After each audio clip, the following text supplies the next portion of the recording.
Welcome to EU 2020. It is 4th of July. That means something to Americans. Let me fix this. Their Independence Day. There'll be some subdued celebrations due to social distancing, due to a virus. And so it might be an interesting holiday where people stay home. So we're going to go ahead and screencast today, talking about EVE Online and measuring up what this war is going to be like through their propaganda. So we'll have a look at their propaganda and, see what's going on in EVE Online. I am Matterall. Okay. Wow. Whoa. What? Dude, McLeod, you're in here? Hey, dude. All right. We have McLeod with us, Z Master, and John. Hi, guys. Hello, everybody. All right. Good morning. We'll have a little bit of a casual show today. I put good morning. Okay, the first thing we'll cover is I have here in the notes CCP has a new headquarters, so we're going to take a look at their new place. It looks really nice. It is pretty beautiful. It is a nice environment to be working in. Yeah, I think this is built on the top floor of a university building. So they're on campus now. So here it goes. We'll keep quiet for the next minute and a half. Here we go.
Man, I like that plant thing at the end. A wall of plants. Pretty cool. What'd you guys think?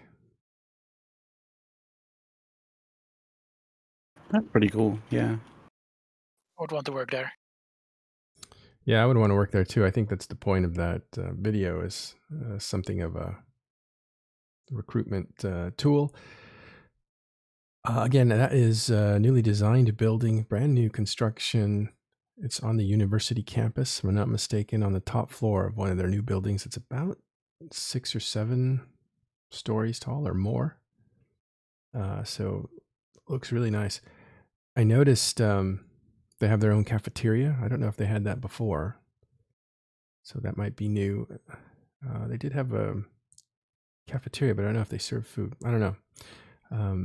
But I also noticed open floor plan, which right now is not the best thing in the world because you have mixing of air, everybody breathing all the same air. And I noticed that the people who were cooking had masks on, but nobody else did. Again, this is Iceland. It's isolated. they did have an outbreak right when, I think it was right when CSM was there. So maybe CSM brought it. No, I think it actually happened right before that. And they had about 300 cases or something. Actually, Bjorn B had COVID-19, and but he recovered, or has passed it now anyway. And yeah, but there was not a lot of. Looks like there's not a lot of room for social distancing there. Well, I guess the desks are far apart. Well, anyway.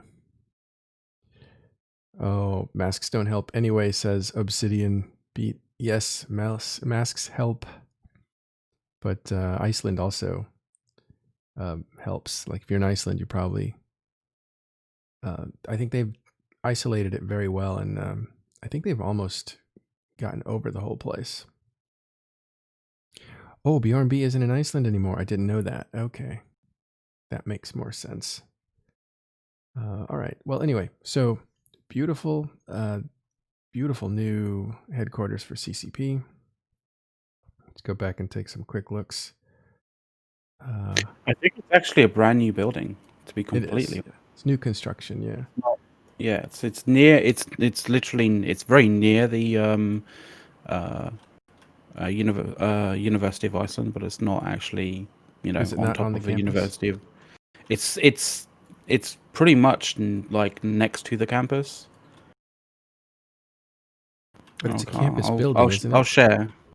No, it doesn't look like a campus building. You're going to share your video? It looks like. 1 second. Well, I mean, hang on, just give me a second.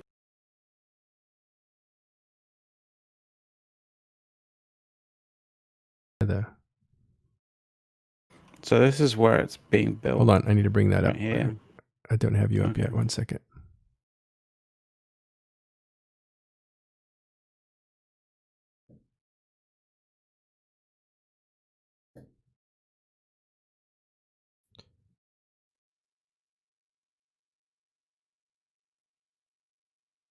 Two seconds. I wasn't ready, but I will be. Here we go. So it looks like it is in the area.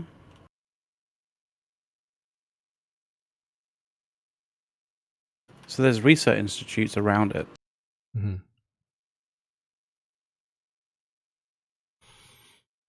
That's the building there. Can you zoom out and see? We can see how far it was from their old headquarters. So their old headquarters, I think. Yeah, it's up in the dock, the marina area. Sort of up here, right? Yeah. I think it's a little higher. EVE Online Monument. Yeah, right there. There's the monument. Yeah. So that long building. Yeah, you had it. It's little. That one right next to it. Yeah.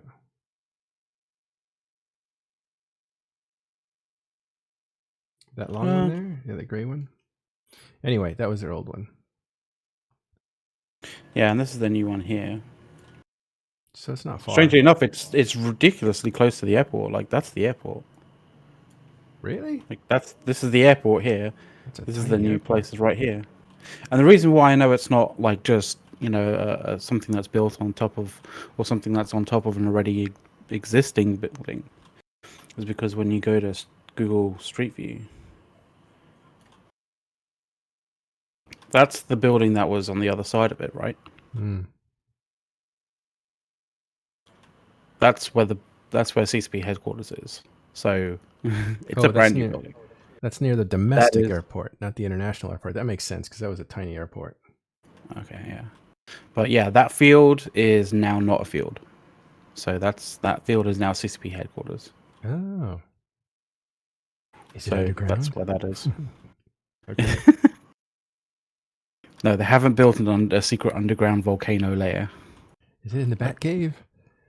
All right, cool. So that's how many? We can't tell how many stories that is, right? I did see.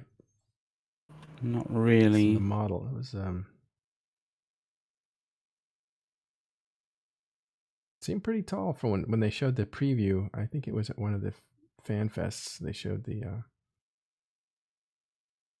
like the construction in progress. So we're talking about CCP's new headquarters. By the way, looking at chat here, please be a good person and wear a mask when out in public. Absolutely. Absolutely.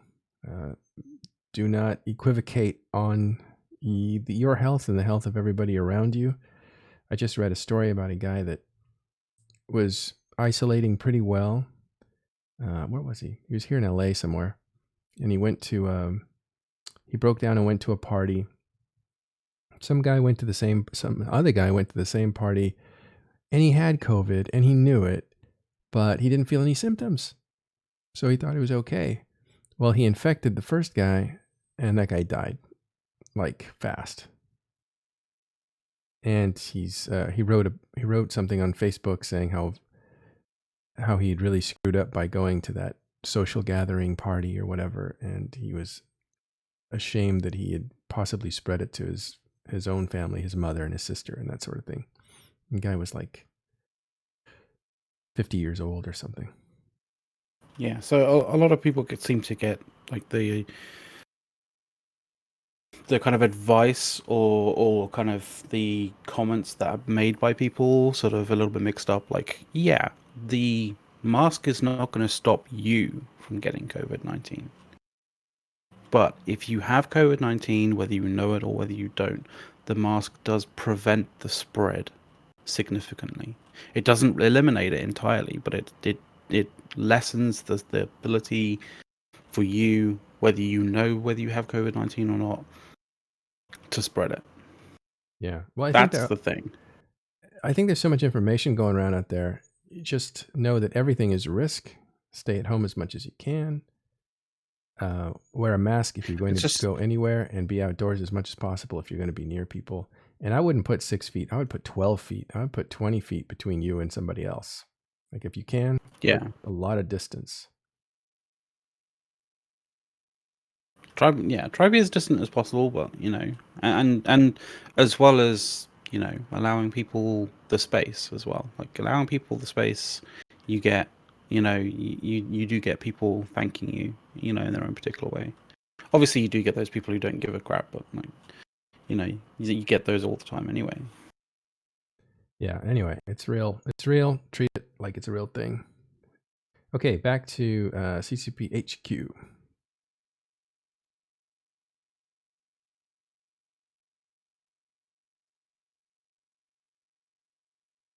It looks pretty awesome in actual fact from that video that you played. Yeah, I won't even joke about it. Wear the mask.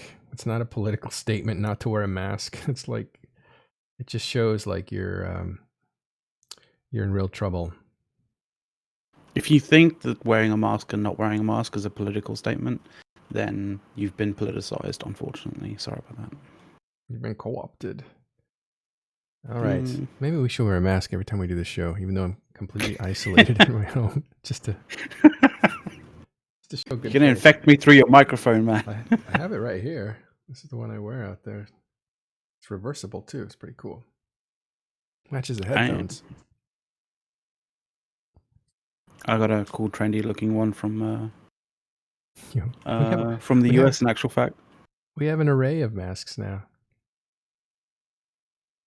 Oops! Did you cancel your? Funny. Why'd you do that without telling me? Hold on. Sorry. Yeah, good point. That was me. Yeah.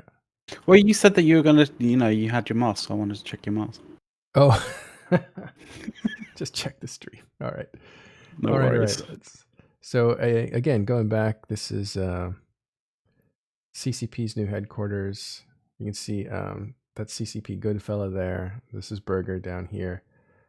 It looks like they just had lunch sitting out in the back. See, that's pretty high up. I think that's at least 5 stories high. Yeah. People taking their photo IDs. God, it's such a beautiful place. The Burger, the executive producer of EVE Online, one of them, there's 2.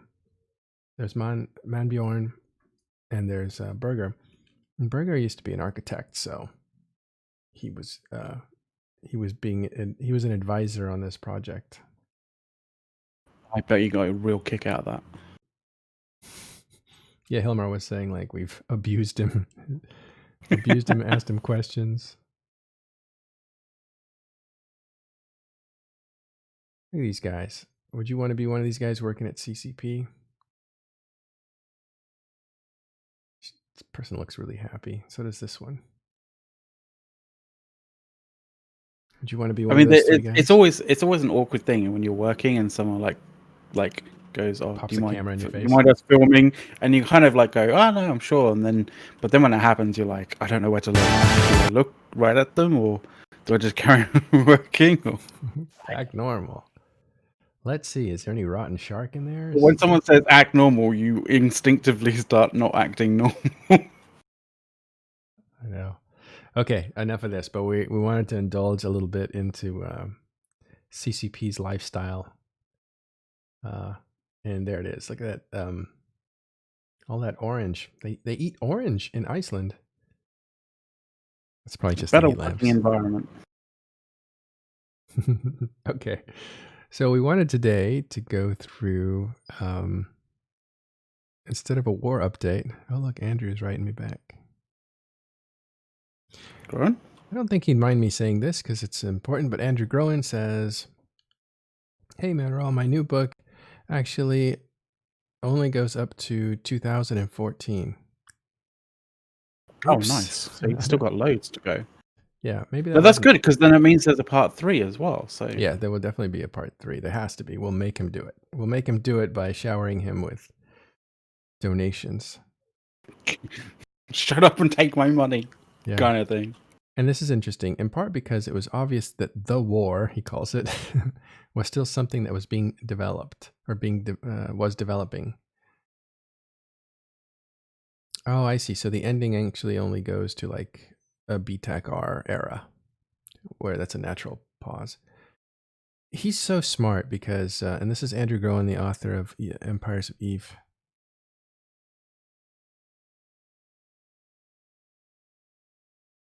Oh, okay, and maybe we'll have him on. So, great guy. What's one of the nicest guys?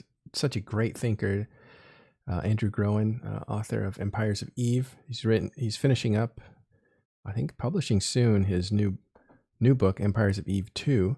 So if you're interested in deep history for EVE Online, or even not so deep history, this next book will have basically 2009 through 2014. By the time he finishes the third, which will probably be in like 5 years, there'll be 3 that'll cover everything from 2003 probably to 2020. This war remains to be seen what happens with this war, but that's going to be a nice 3-volume set of EVE history.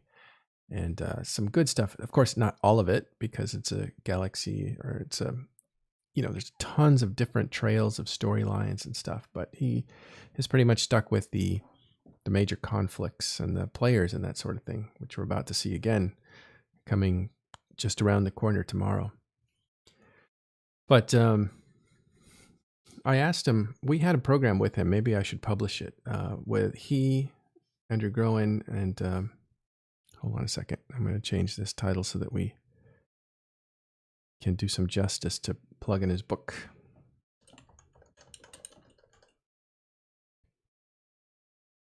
I went full 5-star platinum, highest tier on that book. You did? Yeah, because I shamefully didn't get on the previous one. So First one? Yeah, so Shame I on feel you. I felt like I needed to make amends. Pay twice So as I went much this full time. on. So I went full on for everything, like highest tier. Yeah. Well, I screwed up because I think he staged it so like he offered a certain amount the first time. Like you could get a copy of the book, for $50 or something. And I never checked back because he later put more stages on. You could get a hardcover and it was like more. So I missed it. So I ended up buying it after the fact. But actually when 2000 and was it 16? Yeah, the first time I spoke at eVegas, I was in line for speakers. The speakers had to gather in the morning to kind of go over the schedule, and he came over to me, which I didn't we didn't know each other that well and stuff, but I think he came over because I was probably the first person he saw, and he was like, "Hey, would you like to see this book? I'm putting it together. It's the Empires of Eve book," and was so happy about the way it came out. But it was his proof of concept that was the only one that existed at the time, and he showed us the map. When you open it, you see that big map of New Eden, and he's like a proud father, he's carrying it like a baby, and I was like, wow, that's amazing. And then everybody gathered and we were all looking at it. Yeah. I can imagine that. This Empires of Eve you can get on audio, by the way, so you can listen to it if you don't have time to pick up the book and read. I'm sure the second one will also have an audio version, and it's read by the author, so Andrew reads it and ends up talking about you end up hearing the book in his voice and stuff, so you can hear some of the excitement. And if you haven't seen him, he's been on the lecture circuit, not just with EVE Online, but with other things. So you can see him on there too. But yeah, it's great. It's great. But what happened was I thought, well, I'm going to get, some friends together and we're going to talk about EVE Online in a deeper way. So I invited Andrew Groen, I invited Carneros, and I invited Stephen Mesner from PC Gamer. And the four of us had a conversation about virtual worlds, basically. Let's see if I can find it. That was fun. Listening to that was actually really, really cool. Oh, I think we had a great time doing it. Let's see. That's the wrong guy. It's not on Talking in Station's YouTube, but I should move it there, shouldn't I? Oh, totally. Because we ended up talking about all sorts of things. Okay, I'll never find it this way, but I can find it this way. Well, let's go.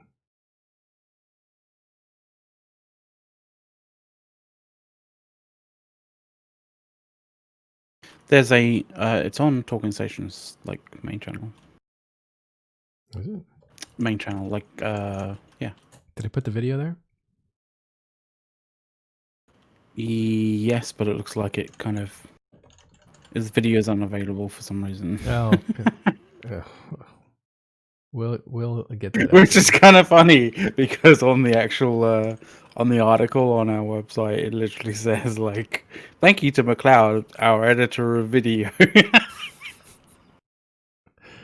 Okay, we have some construction to do. I am angry now at this. Why is this working? All right, fine. I'll use your thing and put in Andrew. It appeared a couple times, right? Here it is. This video. I'll put it on our YouTube so you can see it. It'll be our 4th of July thing. I can move it over there in time. Well, we had him over on Empires of Eve. We also had him on Conversations because it was a side project we were doing where we just have conversations with people, kind of like what we're doing today. And we were able to talk about his writing of the book. This was a really sad episode because his mic was not quite great, but it was good enough. And then at the very end, it's one of the bloopers. He's like, "Oh," and he plugs in his mic and he starts talking, and it's 1,000% different. We're like, "No!" Okay, we have to do it again. So he owes us. So when his book comes out, we'll have him back on, and have these same guys back on. But it was a great conversation. And during that conversation, one of my first questions to him, because we were just kind of opening up with a little bit of collegiality, and I asked, "What are you going to call this war in the book?" Because the war itself is very political, and as a historian, you kind of cement names. And he's like, "Oh yeah, so that's a tough question." Because I think he accidentally called it World War B right off the bat. He's like, this something, something, and then World War B. And I was like, "Is that what you're going to call in your book? Because, it could be political." And then he's like, "Well, I don't know. I have some time, so I'll think about it." But he wants the players to name the war. And, why didn't this transition? Okay. He wants the players to name the war. That's how he thinks it should be done. He doesn't want to name the war. but he wants to pick up the actual like lore name for it. And that's a big question this time around, because last time around was a huge question. I think it's already a problem. There are people who want to name this thing before it happens. They are in an attempt to get people pumped up about it. They want to give it a name so they can refer to it. Some people, not all people, some people. And in doing so, they end up politicizing the name because it's from a certain perspective. And in this case, you'll see it's a very strong move to call this World War B to confuse the issue with the last war on the Imperium side. And it's just a strong push on the attacking side to call it World War B2, not to get it confused, but also to cement that there was a World War B1. So that's very political, and it's hard to stay out of that. So you have a good point there. Yeah, the struggle is not just let's be cute, name this war. Imperium wants to erase World War B1. They want to erase that name. They want it to be a casino war. And by calling it World War B, they will confuse historians later in 4 or 5 years when people talk about World War B. Which one was it? Was it 2016 or was it 2020? So they will confuse the issue if they succeed. On the other hand, if Legacy and NCPL and those guys succeed and call it World War B2, then they cement that there was a World War B1. So the naming of this war is very political. Make no mistake about it. And you will hear like, oh, that's just the way it is a lot. I heard that during World War B. But I think they wanted to make Lenny Kravitz, who was one of the founders of the money that was used. Actually, he was the go-between between a lot of the money that was used to buy mercenaries to attack the Imperium. And right after the war was over, he wanted to build more projects. So he started the New Eden Trade Company and put down some keep stars and wanted to build like a trade network. And at the same time, he was trying to fund book to memorialize World War B, as he called it. And I was invited because he wanted it to be all the news. And I was the editor of INN at the time. So I got invited into there. And everybody was like, World War B, World War B, World War B. And I said, well, we haven't agreed to that name. That's not an unaffiliated name. So you can't just start with, this is called The Story of World War B. Like, we do not endorse that title, speaking for INN. And I think it was ProGod came in there and said, who's saying it's not World War B? Who's the idiot saying that? And I was like, it's me, ProGod. And he's like, oh. Because, yeah, I think he was ready to like say like, how can you doubt that's the name? Who's the idiot doing that? But when it was me, it was like, well, okay, I have to be brought along. Otherwise, half the people don't agree. What's that? Can't we let the winners decide what the war was called? That's usually what happens because they're the ones that talk about it. Losers don't like talking about wars they lost, so they don't say anything. The funny thing is, right? People always use this adage of like, oh yeah, it's the victors of the war who make the history, right? And that's something that has been brought in, or people use in Eve, but that's a saying from real life, and most of the time, in that situation in real life, it's because the losers are dead and they can't say speak. anything. They can't say anything. Whereas in EVE Online, the losers, yeah, they may have have decided to not play EVE for a week or two, but they're going to come back and they're going to carry on speaking. So the whole idea of it's the victors who make the history in EVE Online is like it's that's a facade. That's still alive. That's a fallacy. Yeah, because they're still alive and they're still going to speak. Yeah. So the Eternal War will be about naming the war after the war is over. Is what I'm hearing here. Yeah. Well, of course, these are all head games. So I just want you to know that. I'm not saying it's one or the other, but understand that these guys, the naming of the war is part of the war. So we're going to call it the invasion of the South because that's clearly what it is. I try to call it invasion of the North. Invasion of Imperium in the North is usually what I refer to it because that describes the event that actually did happen. And in this case, it will probably happen. So we'll call it the invasion of Imperium in the South because that's who the target is, and they are being invaded, and those are just factual. And I'll try not to fall into World War B2 or World War B or Casino War or any of that politicized naming anymore. And if you don't know what I'm referring to, then you'll just have to decipher it.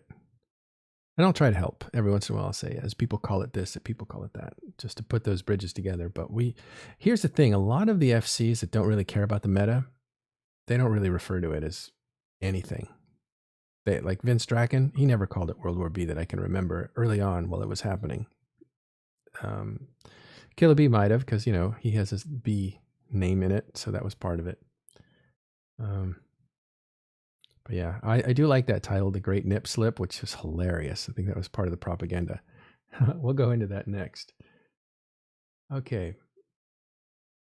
Propaganda. Let's go look at it. We were thinking of doing a show on propaganda, but it's just too sticky and also not heavy enough. So instead, what I'll do is we'll preview it, right? Because we're going to see a lot of this stuff. Let's see, how best can I?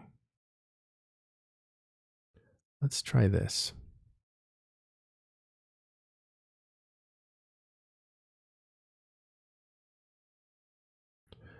I tell you what, this is hard to control. These. Okay,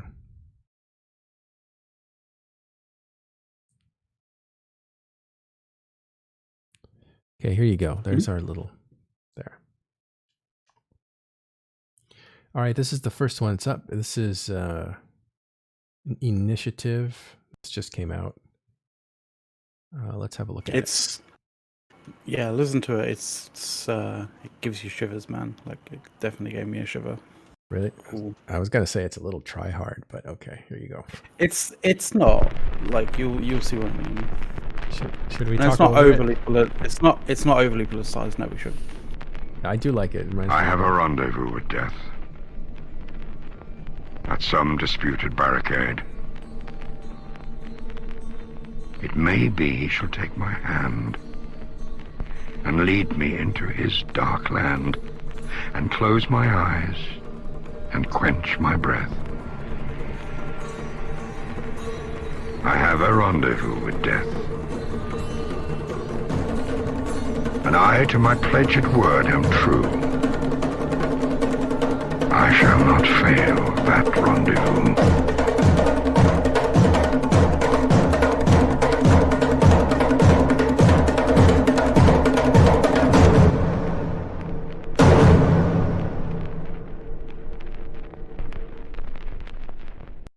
Yeah. That was dead air.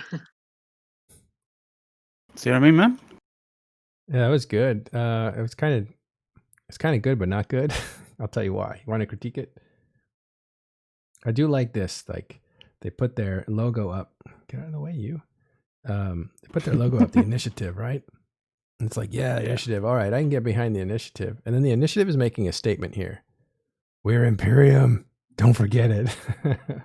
Because there's some effort on the side of one group to say, hey, Imperium, why don't you break off? You're better than it's always been break off. It's always been a case of, trying to tempt the other way, like trying to tempt people, to divide and conquer, essentially. Like, it's a divide and conquer, sort of technique. Like, it happened when, when Brisk and Pando and Shines were banned by CCP because of that incident. We had people coming into our space constantly, talking to, PMing our FCs all the time, basically going, "Oh yeah, it's the end of the initiative. You should walk to the other side." Well, it would have been. Oh, I see. But they were trying to turn you at that point. Yeah, they were multiple attempts to try and turn our remaining FCs over to the other side, and none did. So Seems like a weird time to try to co-opt people, but yeah, so well, they any did it with the opportunity. initiative too. They said, "Look, you guys are so powerful and mighty. Why are you hanging out with these goonswarm bums?"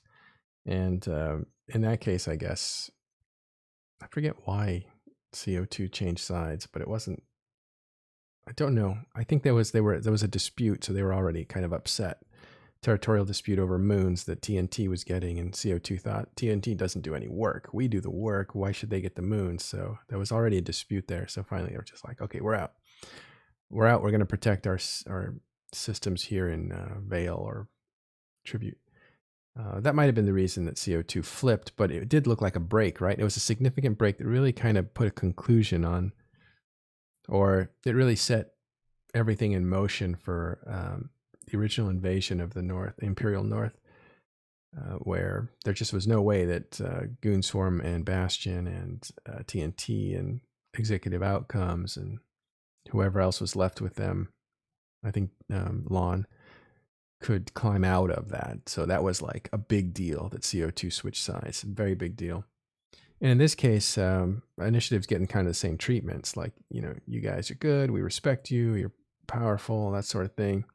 Why are you hanging out with Goonswarm? And and there has been some historic friction between Initiative and Goonswarm because they just weren't, especially when the Imperium stopped marching on the north and signed a deal so they could get some Fortizars out of Sword Dragon, who gave up like 40 of them. Big treasure. Initiative was furious at that. They're like, we don't know if we're going to abide by that. Like, they were on the verge of violating that. So at that point, it would have been really interesting to see what would have happened if Initiative kept attacking. Are they part of the Imperium or not? So there was definitely the room for breaking away from the political and diplomatic decisions of Imperium. But today, it's a different story. I think the majority of that was because we weren't included in the conversation. Like, I think that was the main sticking point. Because Aerith made that Imperium conversation, right? Yeah, because Aerith made the deal and stuff like that. Like Sister Bliss, just like, I think he was more angry about the fact that like it was blindsided by him. So like, to some degree, it also showed a degree of I don't know, like, it doesn't look like, so for example, it doesn't look good to your troops, like if you're sort of out of the loop, right? Yeah, you're being co-opted. So in that kind of sense, like, that's the reason why I'm fairly certain that's the reason why like Bliss was angry. Like, it wasn't because of what happened, it was because he was, left out of the conversation in whatever way, shape or form, for whatever reason. Right.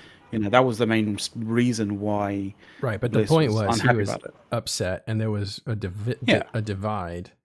But Initiative did not attack the North, so that never became an issue. They probably talked him down, but he was mad. I remember listening to him. So that's the first one, the Initiative. Again, the thing to point out here is they're strongly holding on to the Imperium identity by putting it at the end of their video. Here's the part that cracks me up, and this looks to me like disco, like a disco dance floor right here.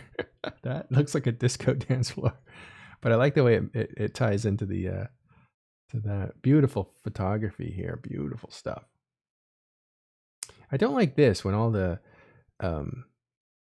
super caps kind of like merge into each other, because you can't tell what that is unless you're a player.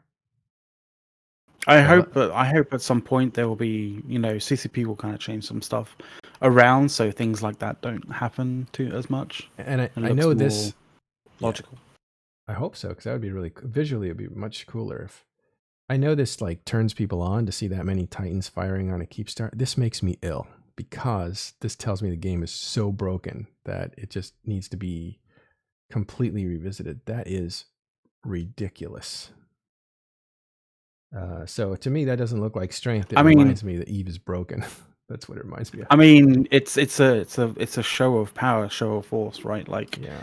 I mean, it may be broken, but that's how it is. That's how it was at the time. Yeah, but it's like saying, like, I don't know. Like, It's like how you could look at the Hiroshima bomb as being both, you know, Yeah, absolutely exactly. horrendous and an immensely impressive show of force. Like it's both extremely horrific and vastly impressive. yeah, that's a really good analogy. Actually, terrible incident in real life, but depends on how you see that. Is that like a scar on humanity that we were able to do that to each other, or is that like, hey, we got some power here? It depends on your point of view. Okay, so For sure. I don't understand this one except that it's kind of cool looking. Well, this is it's a rip from End games, right? Endgame. Yeah. Yeah. I do feel like this war is kind of an end game war. Like this is a big deal. I'm not going to bother with this one because doesn't look very well made, so we'll skip that one. So this one's better. I don't know what this is. I don't even know if this is. What is that? I don't know, but This I was one- like, this one's I terrible. thought for a minute, like you were going to go, this is bad, and so in order to showcase how bad that is, we'll showcase something good, and you went to that, and I was like, I'm going really? in order. There's very Oh, little. okay. I think the propaganda this time around is not very good, or maybe I just forget how bad some propaganda is. This one's terrible. There was one which made me laugh, like, and I'll see if I can find it and link it to you. But like, I mean, obviously it's going to be like it's going to be a little bit anti-test, but you know, like Yeah, just find expect it. that for the moment. Like This one's beautiful I'll find it. stuff. This whoever this graphic designer is knows how to use type really well. This is for the Imperium, and I'm a graphic designer too, so I can really appreciate when someone knows how to use type well. And this is pretty good. The composition's terrific, and he's been smart enough to mute his colors pretty well. That's great stuff. This is less great stuff, a little on the comical side because he has a little hat. And Test used to have really good propaganda. They had some video maker that was amazing. I PM'd you with the one that made me laugh. Let's see if I can grab that. Oh yeah. Let's see if I can bring that up. If you're tappy and you know it, clap your. Aw. That's pretty funny. Let's make that bigger for people. That is hilarious. Who made that? Yeah. I'm not sure. I saw it on Open Comms' Discord at one point. I was like, oh, that's kind of fun. That's real funny. I love that one. That is my favorite one so far. Oh no. Oh, here we go. Okay. Let me in. That's somebody running to CCP. Who is that? I can't tell. No, I don't know what that is. It's every day basically at like, you know, at downtime. It's like everybody wanting to get back in. All right, let's see if this one is try hard too, or if this one is comical. Let's see. This looks like move up for 4th of July. It was posted by somebody from NC Dot, so probably anti-NC Dot. Because, you know. Let's talk over it. I don't think there's anything. This is Independence Day. I recognize that. Yeah. So those are aliens chasing an Air Force pilot or something. See if you can fly that thing undercover. Hovering. Reddit. Hope you got an airbag. Hope you got a bag. That was Will Smith in there. Oh, yeah. Oh, so the aliens are the bees, the bee swarm. Yeah. Oh, that's a hard hit. Look who ejected, though.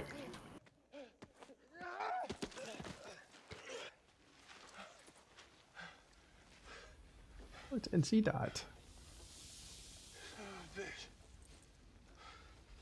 How long does this one go? I mean, yeah, our ship may be all banged up, but yours is fucking dead in the side of a cliff.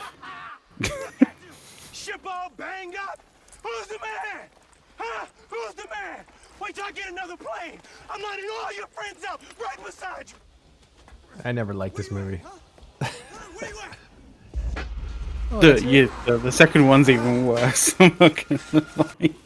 I thought it was alright. Like it's not like a complex film. Like it's meant to be a popcorn kind of, you know, very much like a popcorn blockbuster sort of film. But So at the end, it's the move op that's the drag, right? But the action was fun. Okay. I've seen this one around. PandaFam rides to war on the back of tests. So everybody's riding to war on the back of tests. These little guys down here, I don't know what they are, but they're focused. Here's Pandemic Legions. Now, the thing I like about Pandemic Legions is at least it's got some comedy, which alleviates the tryhardness. But this one is anticlimactic because it kind of goes nowhere. But I really like when they put in voices, so you can hear the FCs, and you'll hear Headliner here, which is kind of cool. So we'll turn that one up.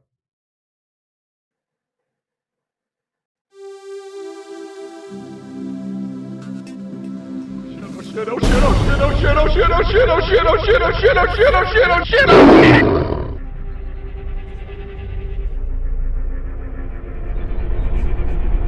Some nice transition work there. I think that's big on TikTok. Wow. Carl Sagan.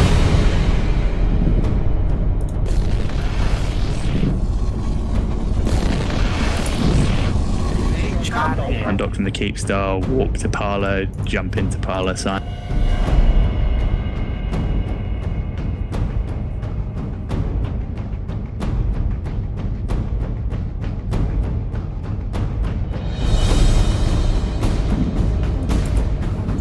I don't know if you saw my my move And then jump into range.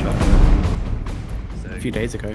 That was longer than Hold on, just a second. Almost done. Shadow Fate's fleet Oh no, we're not. needs to be undocking and walking to parlour, jumping through.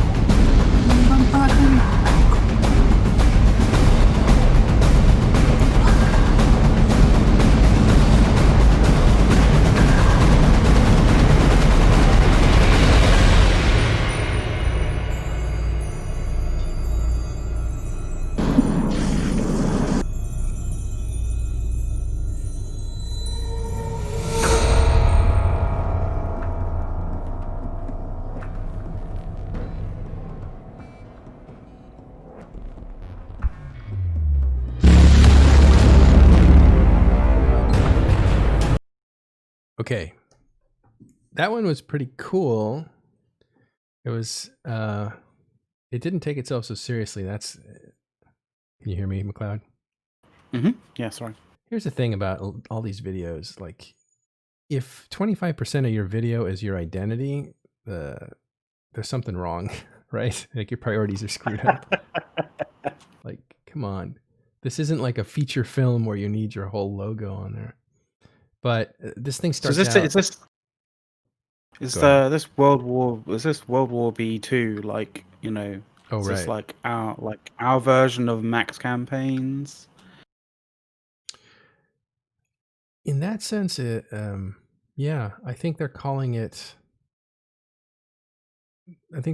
World War B as a campaign. That makes a lot of sense to me. Like this is in here, it's definitely positioned as a campaign, not as an event. Because you can hear those war drums, right? That was actually pretty cool. And so some of these transitions are cool too. But the part I like is when you hear Headliner voice and you see the camera seeing those dreadnoughts approach the gate. Like this to me, you can see they're not all piled on each other. So you can see they're different ships. And you can feel that you're looking at them from a distance because you're looking through this camera lens. And to me, that feels a little authentic. And then you hear the FC's voice. Let's listen to that part. I like this part a lot, actually.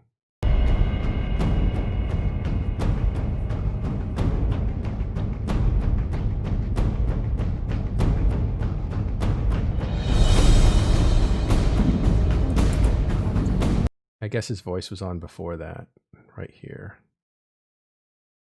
And Headliner has a good FC voice. What can you say? undocked from the keep star, walk to parlor, jump It's into got a parlor. fairly calm sea voice, which is good when it comes to high pressure situations because it like helps. I'm not with, sure. I'm not sure people calm has been associated with caking. him, but Well, you know, in that particular scenario, his got a- voice was fairly calm. clean, authoritative voice, and Yeah. And all my experiences with him have been him being very calm, but apparently he can get really heated. But I just love that he's got that great voice that comes in. You're looking at ships individually, so you can tell they're different ship. He's telling them to do something, they're doing it. Like that looks pretty good. And you're seeing it through a scope, which I believe is supposed to be like you're a spy seeing what's coming at you. I think that's the point of view. Then it kind of just loses it with. I mean, these are good graphics too, but by the end, you see the same thing where you have superimposition of a dead bee, which is unnecessary. I think they're trying to preserve some of that comedy. You have the title forming, which is like, it's not a great font. Maybe they're trying to be, not trying to be try hard, I guess. But here's the problem again. You have all these ships piled on each other. It doesn't look like power to me. This is a problem that the game has, rendering the graphics in a way that's interesting. It just looks like, I mean, look at that, right? Look at that pile of, you don't even know what that is. And then compare that to what CCP wants you to imagine here.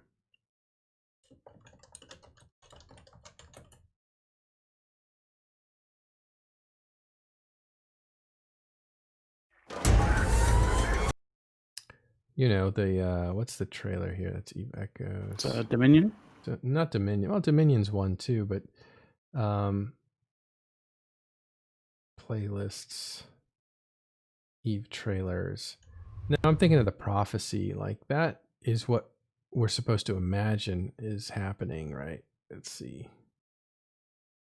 Come here, prophecy. Where are you? Here.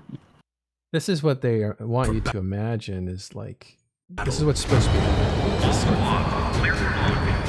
Bravo wing, clear for dust off. Clear. Form up on me. Bravo squad, port flank, 5 wide. Roger that, we're on it.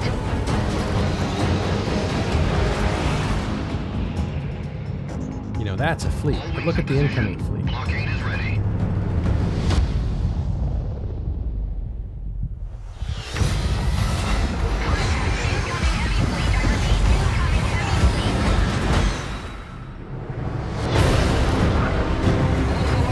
Do you see the difference in scale, right? You have only one Titan. There's a big difference in scale, but there's also a difference in how those ships land, as well as, in that trailer versus how they land in the game, kind of thing. Like, hopefully CCP at some point, or in due time, actually, makes it so that, say for example, fleet warping a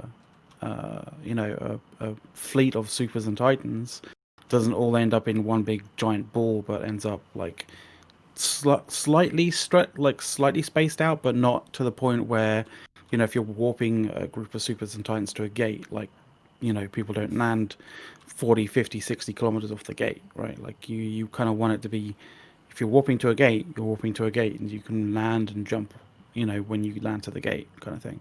Yeah, So this is a conflict of game mechanics. Like, you can't have it both ways. Well, it's an oversight for the game mechanics that can be definitely corrected these days. It just requires the investment of time and dev hours in order to actually do it. Like, they have kind of looked a little bit at it, because I think I remember either a FanFest or at Vegas they showed like a concept. I think it was on the art panel or something of that form. They showed a concept of like Titans jumping to a Sino, but being spread out enough so it doesn't look horrendously bad, or a load of people like bumping, kind of thing. So essentially, the larger the ship is in mass, the further away from the Sino they jump into. So it was a case of like, if it's a Titan, it actually lands pretty far away. So if you're jumping a whole bunch of Titans to the same Sino, they don't all end up against each other. Well, I mean, clearly, this is a fight that feels big. and you're a small part of it. But when everybody's flying, let's go back to that here. Everybody's flying this this thing. Guess what? It's less impressive. Like, that's impressive. There's one. You know, that's what they had in mind when they designed it. It's not impressive when everybody is flying them like frigates. You know, it's not impressive. The way that Titan comes in is so totally wrong. It's like It he is doesn't wrong. warp in. He just appears there like yeah. it like There's he no Sino. stepped through a portal or something. No Sino or anything. Yeah. Graceless. Who knows what it squashed, right? So- Because that looks like an elephant just kind of stepped on a couple mice. You know, like this. But it's pretty cool. But look, there's So probably you're just essentially describing the difference between like a cinematic entry and a mechanically correct entry. Well, eventually you want to get the cinematic and the the. Oh, you know, when you talk mechanically about correct Eve is to be beautiful, the same. it's like Eve is beautiful until you are actually playing the game, and it falls apart because Yeah. the game can't handle it. Well, it's not an excuse. I think there's some beauty in other games as well. I just feel like, I don't know, like So- it doesn't live up to the hype. Well, there's That's a couple of questions that you have to ask. So firstly, you know, there are some things that are, I guess, always going to conflict. Like the way that the way that things function now, which is how tactics and strategies are based off of, you know, says that everything lands, you know, as close as possible. So they could spread it out and it would look way better, but it would literally change the way everything works. So there has to be some kind of middle ground. And there's also like, the players all Yeah, warp so to the th- same spot. So yeah, it's on them. But yeah. whatever. So there's also like, so you zoom out on a fleet and you're no longer seeing ships, right? Like you're literally like things are too zoomed out for you to even see an individual ship. But there is like when you look and you zoom out and you see like a ball of purple and like a symmetrically, you know, correct ball of purple. Like that does look good, you know? There are levels on which we have to look at it as art. There's the all the way zoomed in level where the ship models matter. And there's the zoomed out where the game mechanics create emergent art. Yeah, well, right, and they've made some progress on this for sure with the abyssal stuff. I mean, it looks different when they can control more of the environment. It can look different. It can feel different, and it really should. But the players that are here now aren't ready, I think, to give up that. So we're going to the next video. Let's just leave that there because we can go on forever about that. We're going to now the rise of Pappy, and Pappy is the Panda Fam. Alliance Please Ignore. So it's Tappy with a P for Panda Fam. So that's what this one is trying to call the whole coalition Pappy. So let's see that one. Snap, they're on your tail! Yeah, I see him! No, snap! I was gonna say Let's be quiet while well, maybe not, because this one's Star Wars.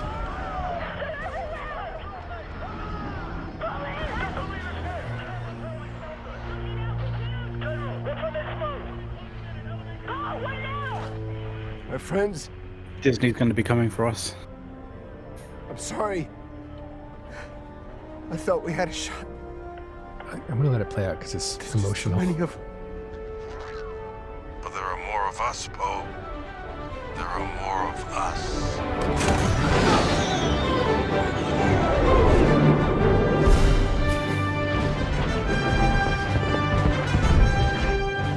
Look at this. Look at this. That's my favorite part. Oh, that's hilarious. Look at that Pickle Man broke up. Mando, you did it! You did it! Hit those underbelly cannons. Everyone we knock out is a world saved.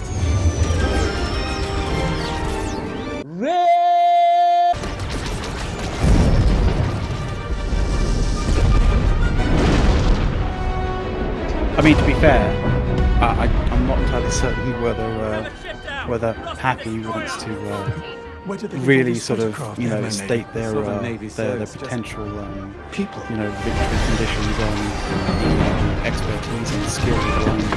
Hold on. You know, storytelling. Hold on. So long, Sky Trash. Who's that flyer? Take a guess, Spice Runner. This part I think needs to be heard.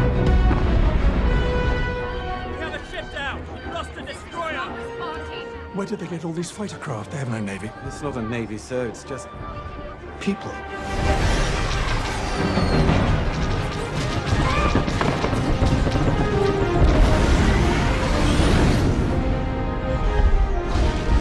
So long, Sky Trash. Who's that flyer? Take a guess, Spice Runner. Sorry! You made it! All right. I do like that. I like this ending because of the classic song.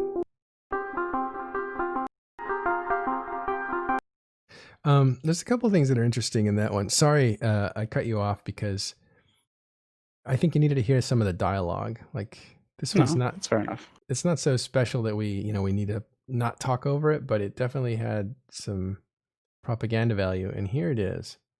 The first propaganda value is the overall theme of this is they're defeated because they're too small to fight the Empire. But when they call their friends the people, right? Look how many people are showing up. So this is meant to convey there's a lot of people unifying to fight the dark forces. And so and this is my favorite part because of the way the editing's done. I'll just play it.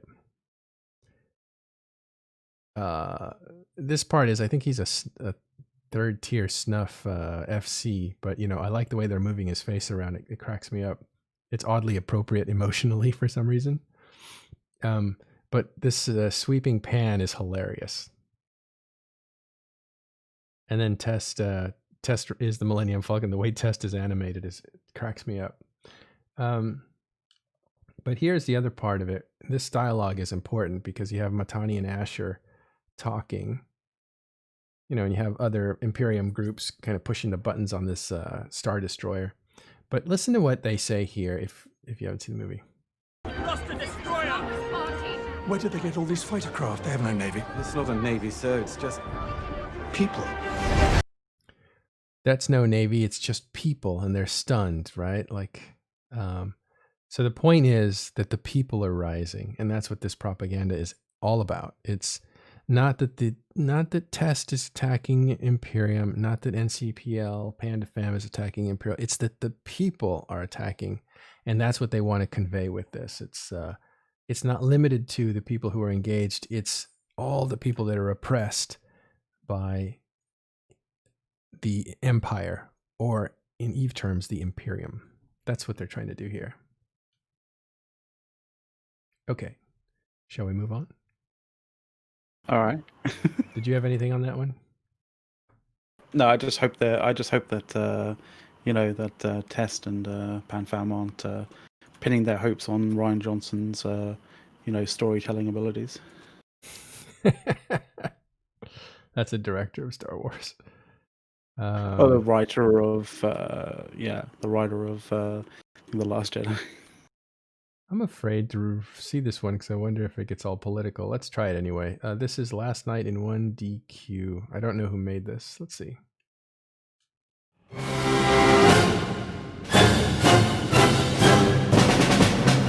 you think it'll be okay with PG not safe to stream? Okay, I think that's just 3 minutes of a band playing and people singing. And I don't know where that orchestra is from, but let's see, it might be China.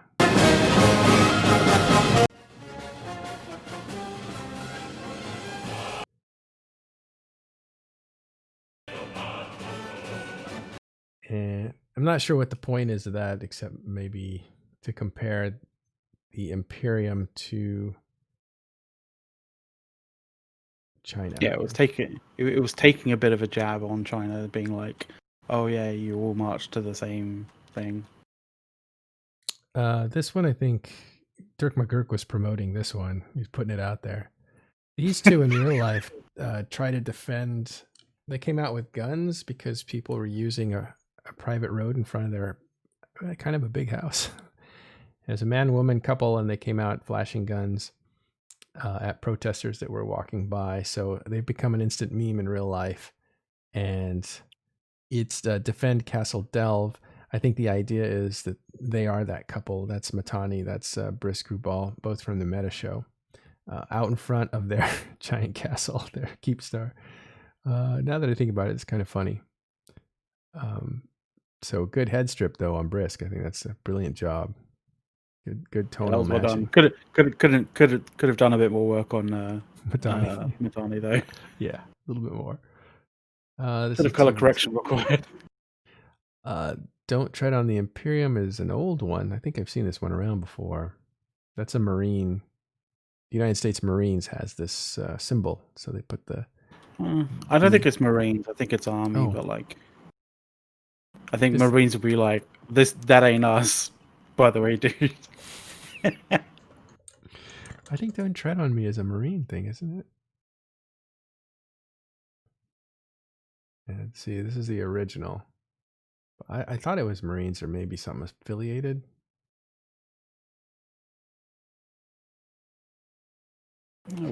General politician. Oh, it's a political flag.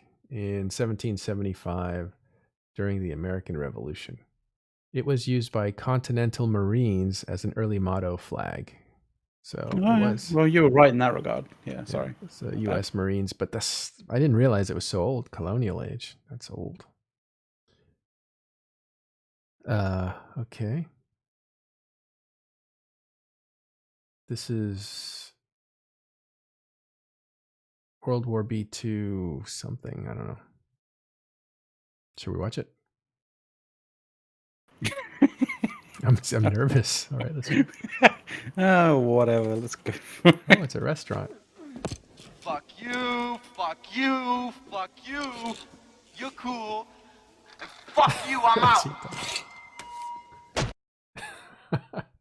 Okay, I haven't seen this movie. This is Test basically Fuck breaking you, away. Fuck you, fuck you. You're cool. And fuck you, I'm out.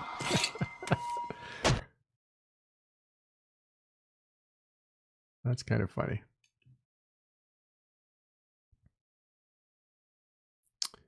I didn't get this one. Oh, this is a betrayal one. Like, this is basically saying, putting on ointment. It's so gross. Come on. What else could they mean? So basically says like, I think it's pretty cut and dry there. Well, not really. Well, maybe that's the wrong phrase to use there. Terrible too, but all right. So let's get past this one.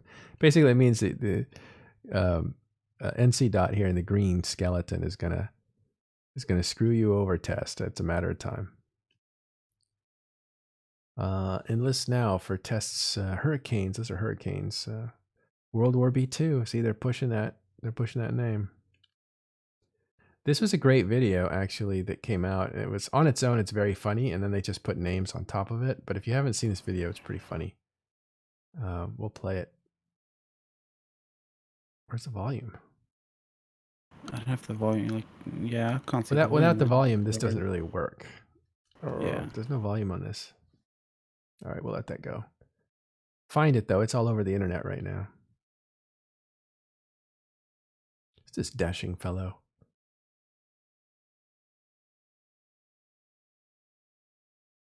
Nice. Eurovision. Okay, this is the Initiative versus Test. Tappy, they call it. Init v Tappy. This is Dino Beatdown.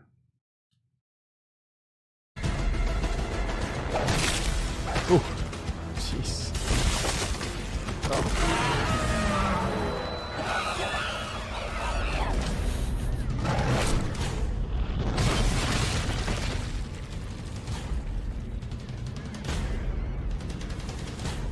Very low effort. Oh.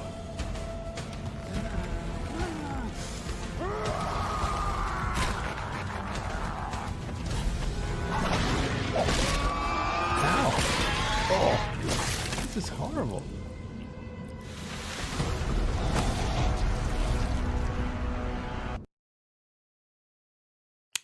Didn't like that one. Too violent for a cartoon. Jeez.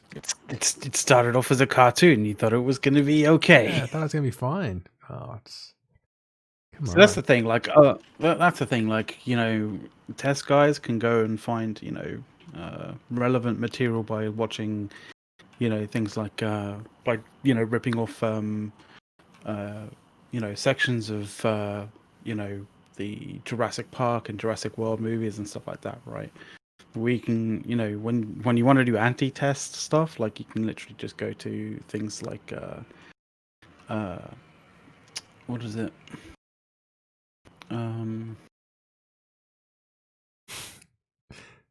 I think I read this one. This one's kind of funny. Look for that one. I've held it on screen long enough. You could probably read it. Sorry, McLeod, you were making a point. Yeah, I'm just trying to remember the name of the films. Sorry. But what's your point? It's like there's a lot of both pro and anti dinosaur stuff out there. So it's easy to find relevant material to make various different types of promotion, sort of propaganda stuff. So, but go find the best bits, put the best bits together, and sometimes the least amount of editing or the least amount of fuss on the editing just makes it better. So sometimes low effort is hilarious and works, and sometimes it's not. It depends on the satire, because this is satirical. Look at this one. This is the Matani serving somebody some food, it looks like, and it's called INN Meta Show. And then the EVE Online community is this guy, and he just tosses it. And that's just funny on its own because he's tossing it. The way he's just like tossing it. I think there's a cat in the background, so watch out, cat. I'm literally trying to think of a film that like a film that Jack Black's been in that was King Kong. That's the movies that I was thinking of. Like, so yeah, your pro tappy guys can always go to Jurassic Park style kind of stuff, right? Jurassic Park, Jurassic World kind of stuff. Like, and that was like the one that we saw was kind of like a cartoon version of like King Kong, because you go and watch like sort of King Kong films and stuff. Like a lot of them generally tend to have, for whatever reason, King Kong versus a bunch of dinosaurs for whatever reason, and he generally tends to kick the shit out of the dinosaurs. So well, okay. Here's the thing. Let's go to the next one.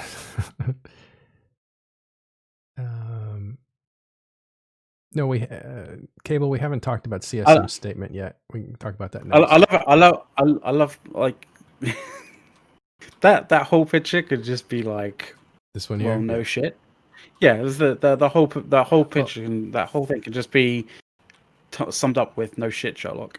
Yeah, well, because the meta show isn't there to be for the rest of the EVE Online community. Yeah, it's literally there just for the Imperium. I don't know. I don't think so. I think it wants to be taken seriously by more than just the Imperium. I think. I don't think they want to be known as something that just shovels narrative. That's from my experience with Brisk and Matani. I think they both want to, be taken seriously by more than just the people that are watching them.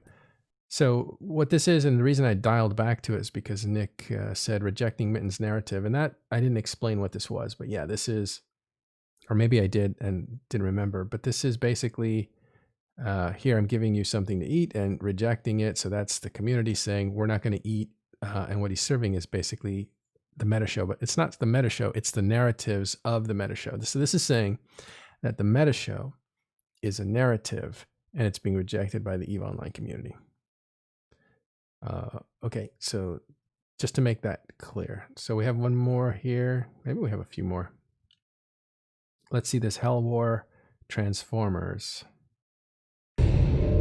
You've got to be kidding me. Legendary warriors. The powers that created us now want us all extinguished. We must join forces, or else forever be their slaves. So today you stand with us, or you stand against me.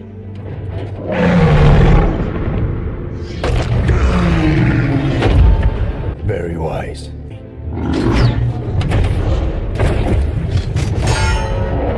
Only together can we survive! Let me lead you!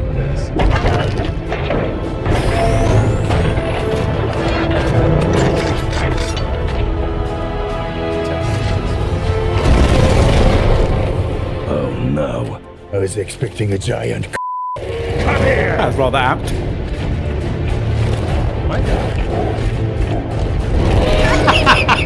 We're giving you freedom!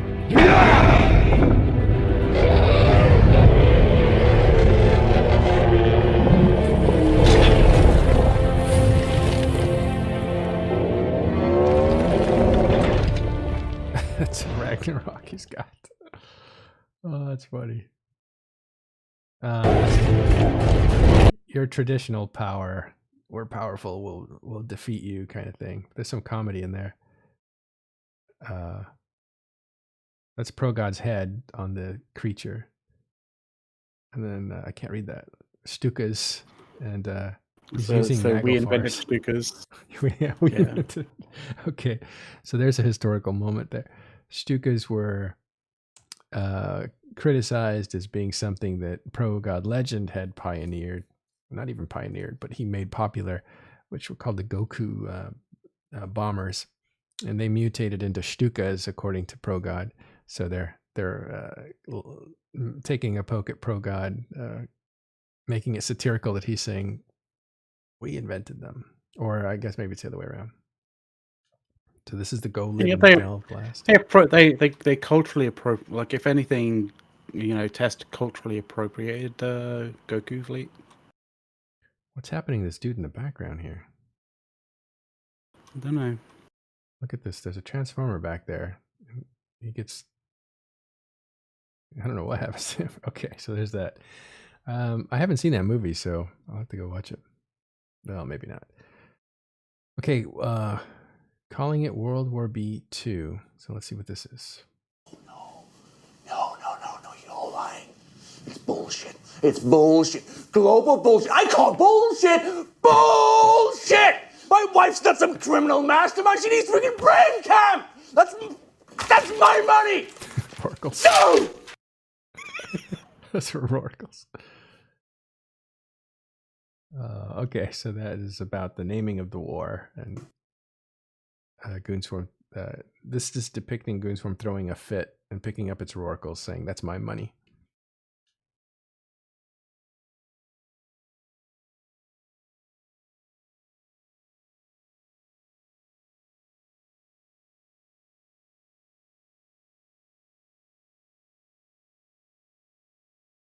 All right. Well, that's the tour of the propaganda. There's a lot more than that.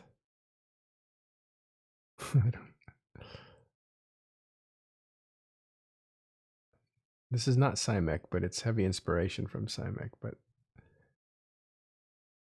no, what this is a little boy test dinosaur in school, waiting for the clock to tick to lunchtime, with his what looks like I think that's a.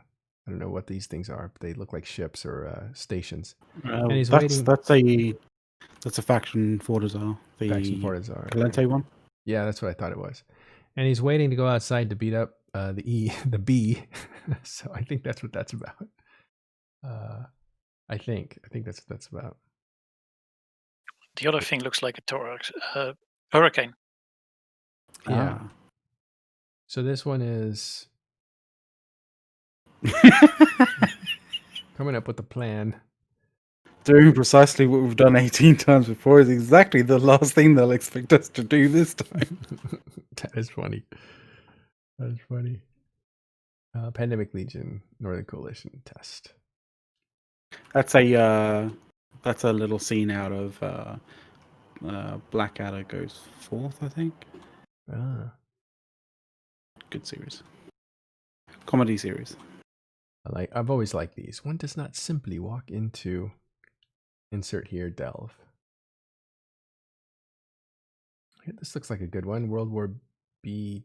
Oh, this is World War B2 propaganda. Okay, let's see. Surprise, motherfucker!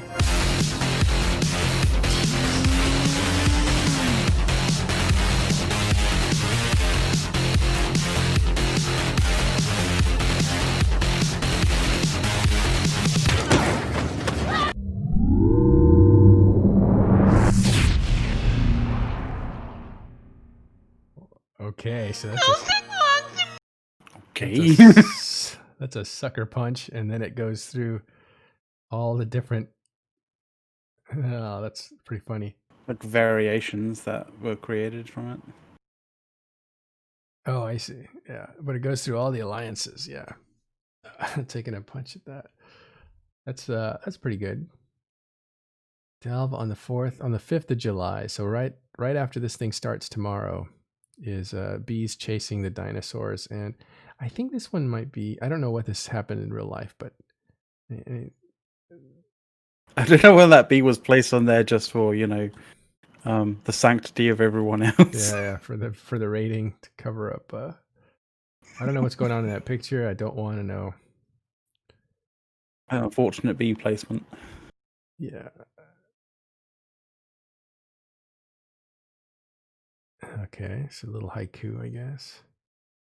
Pro-God Legend and his allies before invading Delve. Shall we hear what this is? Let's see.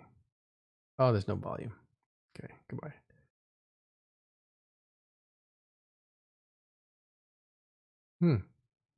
All right, just about impending attack. What's this? Ah, it's in Russian. Don't know what that is. Nice to see that there's propaganda in other languages.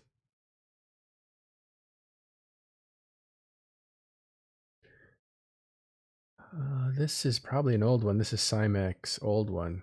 This was the CO2 guys broken up about their old general who's now deceased in a museum.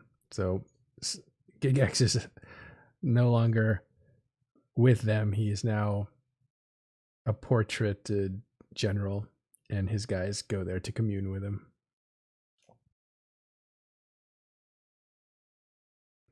Kind of oddly touching.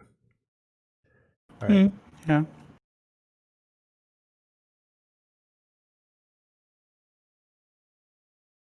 It's just other garbage propaganda. Here's the actual pictures of the guys that were featured earlier. But here they're Villy and Pro-God with a test tattoo there. So again, it's a meme in real life, so it's being used. Let's pen this out. Okay, I think we're just about done for now. Brave, preparing for war. Let's see this last one.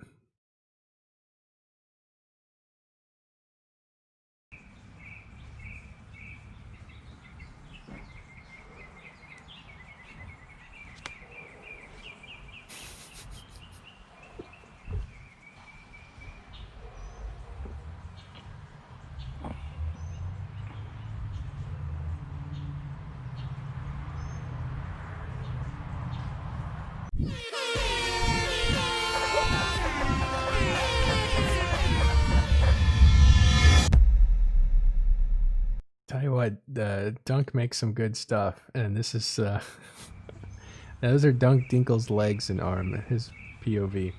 So he's reading the paper. Is that? Huh?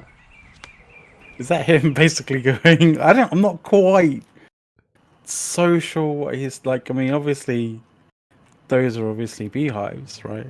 Clearly. Yes, those are his beehives. So he's like, it's like, don't worry, bees. There's a home for you when you die. Kind of like when like I don't know what that is. What does that mean? So I think he's waiting to attack his bees. Yeah, I think it's I think he's reading the paper and he's basically waiting. I think preparing. Yeah, it's called Brave Propaganda Preparing, and his preparing is to just have a beer and relax. Like, chill out, guys. You know, we're not warriors putting on armor. We're video game players, so we're just chilling out with the bees. I think that's what that is. Just kind of showing like you're relaxing before the storm.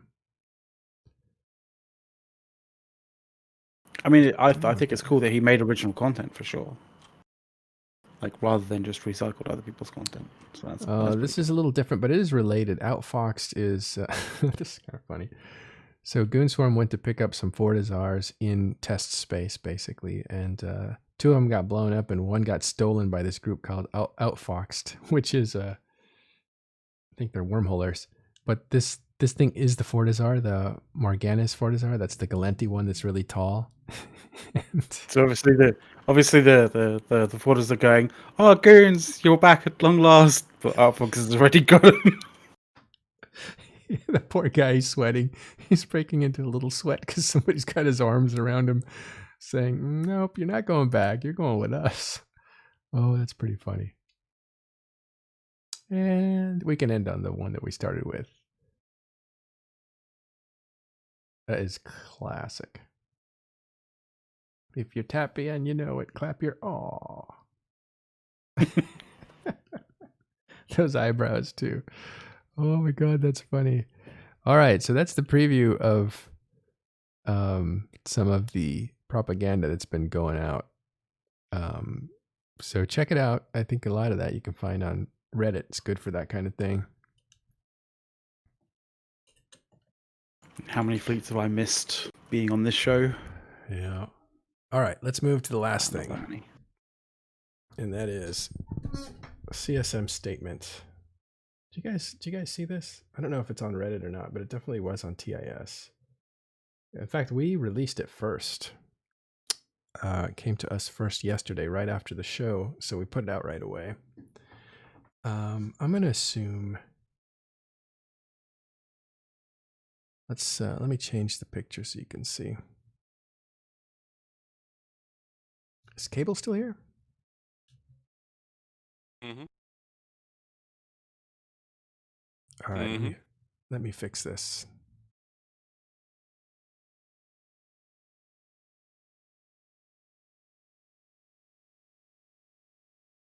It's really hard to discipline this program, but we'll get the thing up in just a second. In order to make sure that people aren't really confused as to whether this is a talking station show or not, I will say this. Good to see you, Cable. I mean, Cable. Wow. I don't know if I should be offended or not at that. It's poking fun at us. Like, it's poking fun at talking stations, if anything. Rather I don't know. McLean is always getting stuff wrong. All good.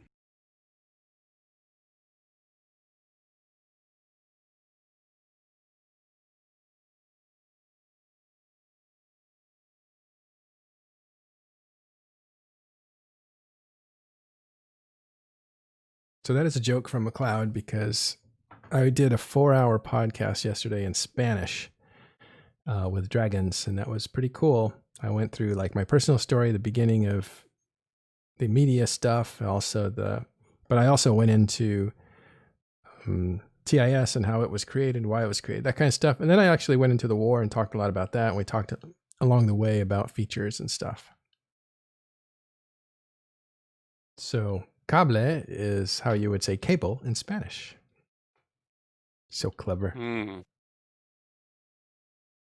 Okay, let's have a look, guys. What do we got here?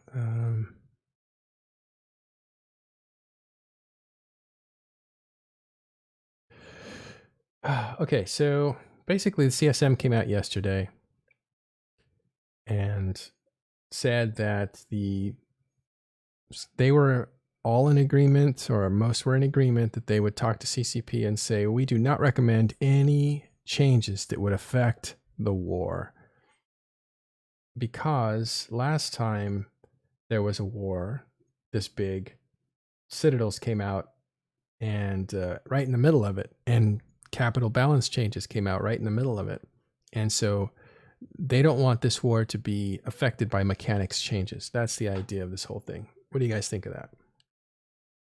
I think it's good to get out in front of a potential narrative that could end up, spinning into something crazy. Like, because you know how people are, especially when it's war. Like, hold on, McLeod. I'm sorry. I'm so sorry to cut you off. I started too early. Can we get this? Would you mind reading this I don't mind. Fonsway? Well, Fonsway can read it. Oh, Fonsway. Yeah, he's here. Fonsway's better. He's super fast.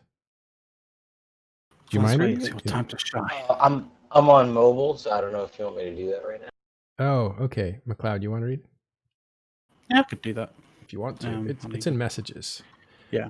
It's also in public chat or So yeah, this is a statement of CSM 15 regarding the upcoming Nullsec Empire War. So, in preparation for what is widely believed to be the largest Nullsec Empire versus Empire war in the last 4 years, the members of CSM 15 have issued the following statement. Recognizing that the CSM includes representatives from all 3 major Nullsec coalitions as well as independent non-aligned members, and some of those members are senior level decision makers in those coalitions, the CSM met to discuss potential issues of the internal workings of the CSM as a result of this conflict. All members of the CSM 15 are concerned with the implementation of major game changes that could impact the outcome of the war during the upcoming period of hostilities. Could damage the reputation of the CSM and its reputation with CCP. There already exists in the minds of many players a belief, a false one, that the CSM members actively advocate in their own interests rather than the interests of the entire game. In order to combat this perception, all of the members of CSM 15 have agreed to the following. The CSM recommends to CCP that they carefully consider the effects of implementing any changes that could lead to reasonable, objective third-party could lead a reasonable, objective third-party player to believe that CCP was attempting to make changes to the game to benefit one or more of the belligerents at the expense of the others. This does not mean, however, that they will recommend CCP stop work on potential game changes that could impact the war, simply that they carefully consider the effects of implementing any changes. The CSM takes...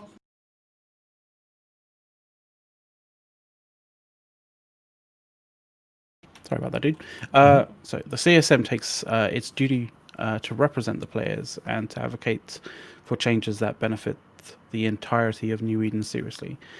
The goal of the statement is to reassure players that the CSM will not actively use their influence inappropriately and that they will do their best to provide CCP with the best advice and feedback they can in an impartial manner.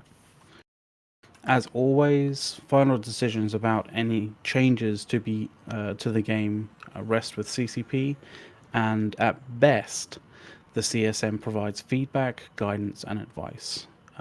We look forward to continuing our collaboration with the developers, even while we're actively blowing each other up in game. Okay, so that's the statement. It was, we joked it was written by a Brisk and edited by Villy and put out by Torvald, because Torvald is somebody that wouldn't get downvoted on Reddit or whatever, but I think it was endorsed by everybody.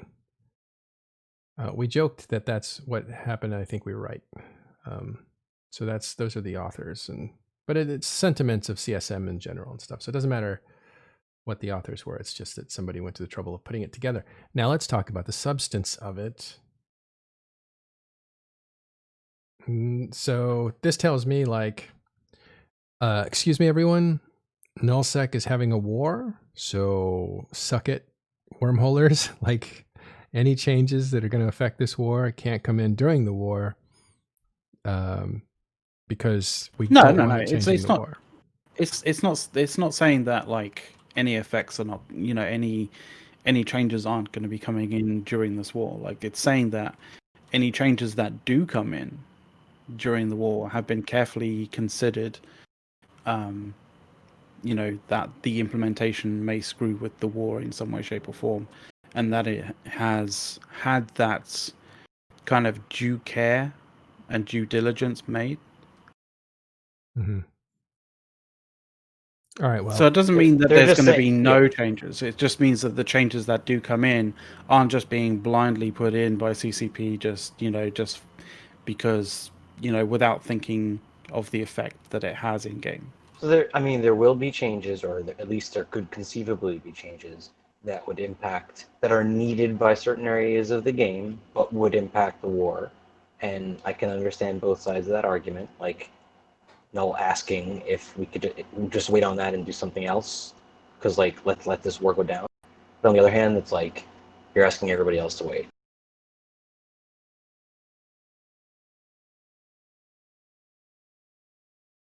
Whoa.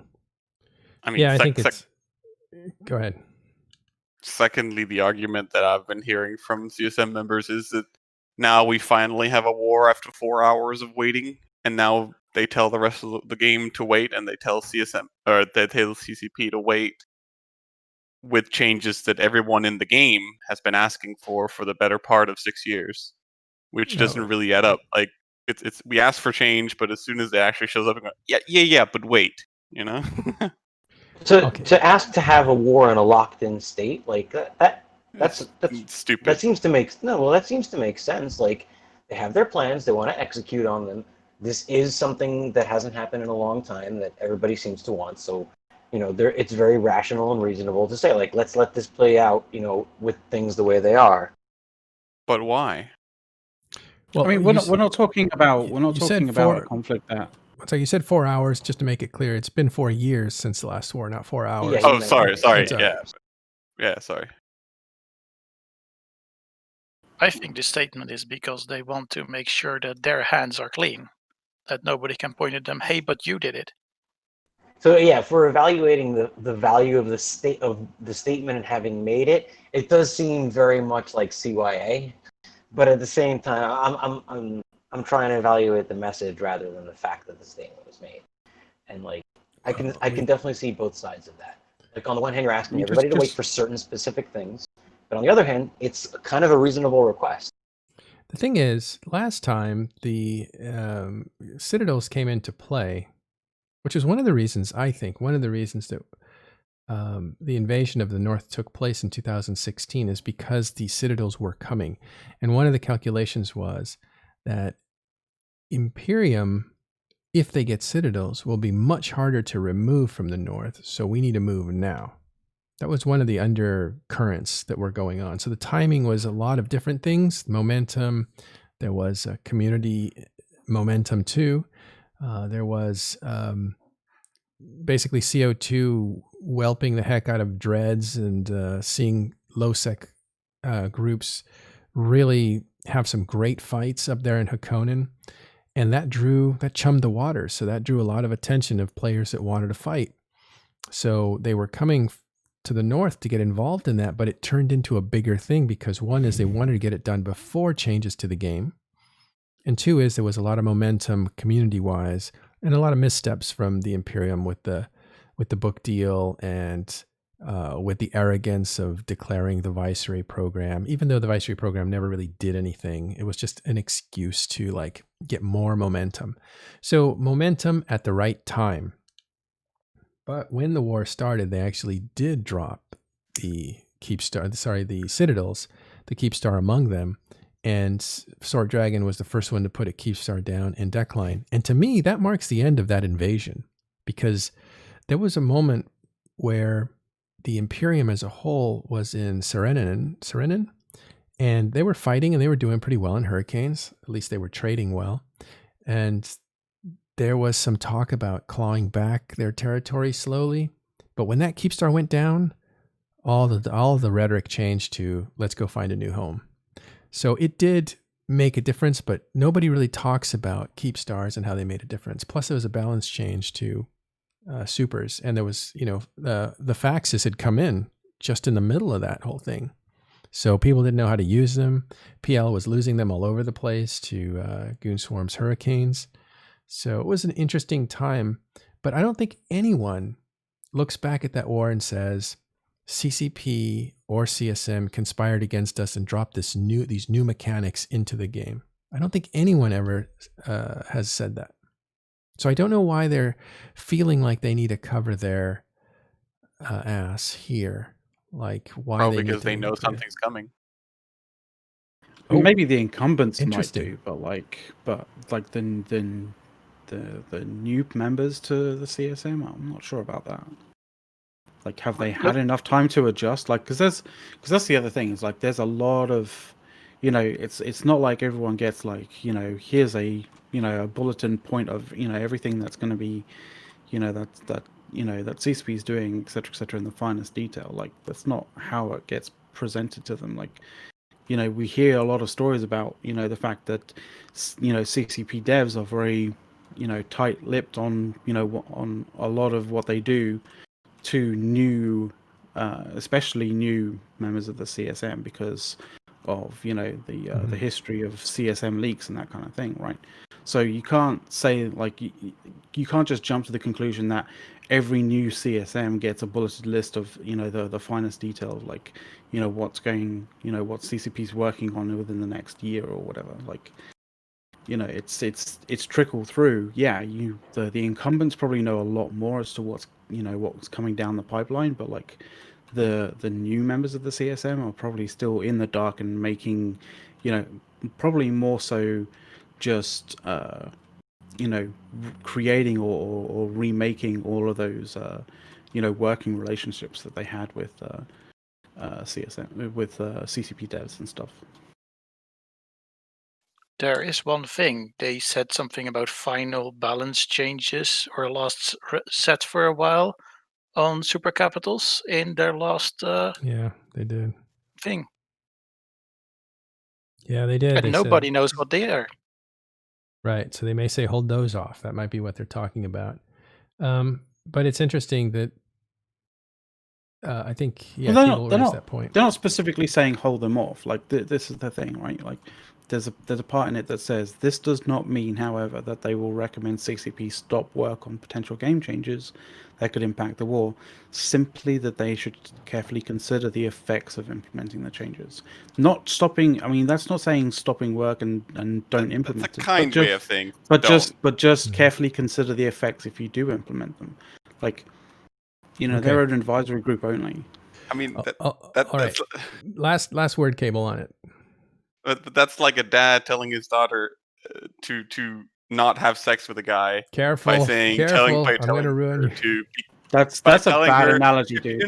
By telling her to be careful and think before you do something that you might regret. Well, firstly, that's a bad analogy because who's the person with the most power in here? The dad, right? In that scenario. Well, the most power, the person with the most power in the room between the CSM and the CCP is CCP. It's not the CSM. So it's a bad analogy, dude. Well, it isn't. All right, because it's okay. We're going to leave it there. I'm going to it. cut you off because I need to go. So we got to take off. Enjoy your 4th of July if you're an American. Sorry if you're British. Fireworks. Yeah, fireworks for everybody. Traitors, fucking traitors. Yeah. Insurrection Day over in England. But yeah, it's good for you guys to have hung out with us. Thank you for getting us up over 200 people. Appreciate it. We're going to raid Tamaya in a second. Want to say we're trying to do this pitch a lot more, trying to get more disciplined about it. But if you want to support Talking in Stations, please go to patreon.com/Matterall and support. Pledge your support. Appreciate it.